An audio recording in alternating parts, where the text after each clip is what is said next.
Another day, another basketball stories na naman ang pagkikwentuhan natin. At ngayon nga ay ang pag-uusapan natin ang balitang may tinanggal na nga daw pong dalawang players ngayon ang Los Angeles Lakers. At ang balitang pagkuha ng Chicago Bulls kay Jonathan Kuminga. Ilang linggo na nga ang nakakalipas mula nang makuha ng Los Angeles Lakers sina DeAndre Ayton at Jake LaRavia. Sa free agency market ay sinundan na nga po nila ito ng pagsungkit na rin ngayong araw kay Marcus Smart pagkatapos i-buyout ng Washington Wizards ang kanyang kontrata.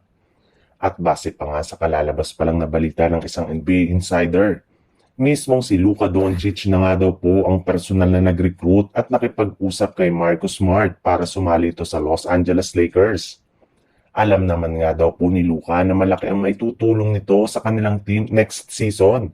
Sa opensa man, yan, o sa depensa.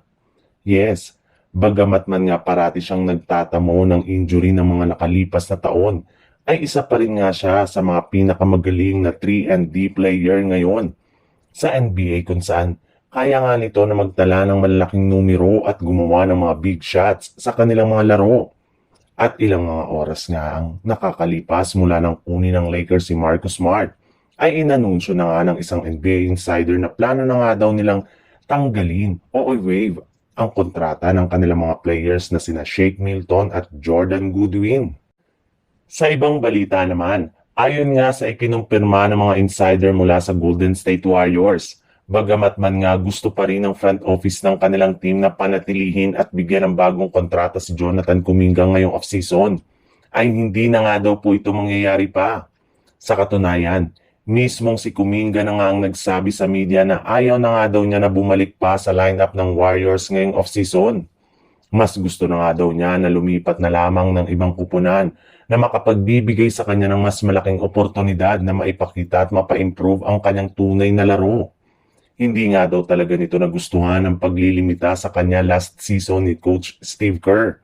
At kung sakali man nga na manatili pa siyang muli sa Warriors, ay sigurado nga na mauulit na naman ang pagbabangko sa kanya sa kanilang mga laro.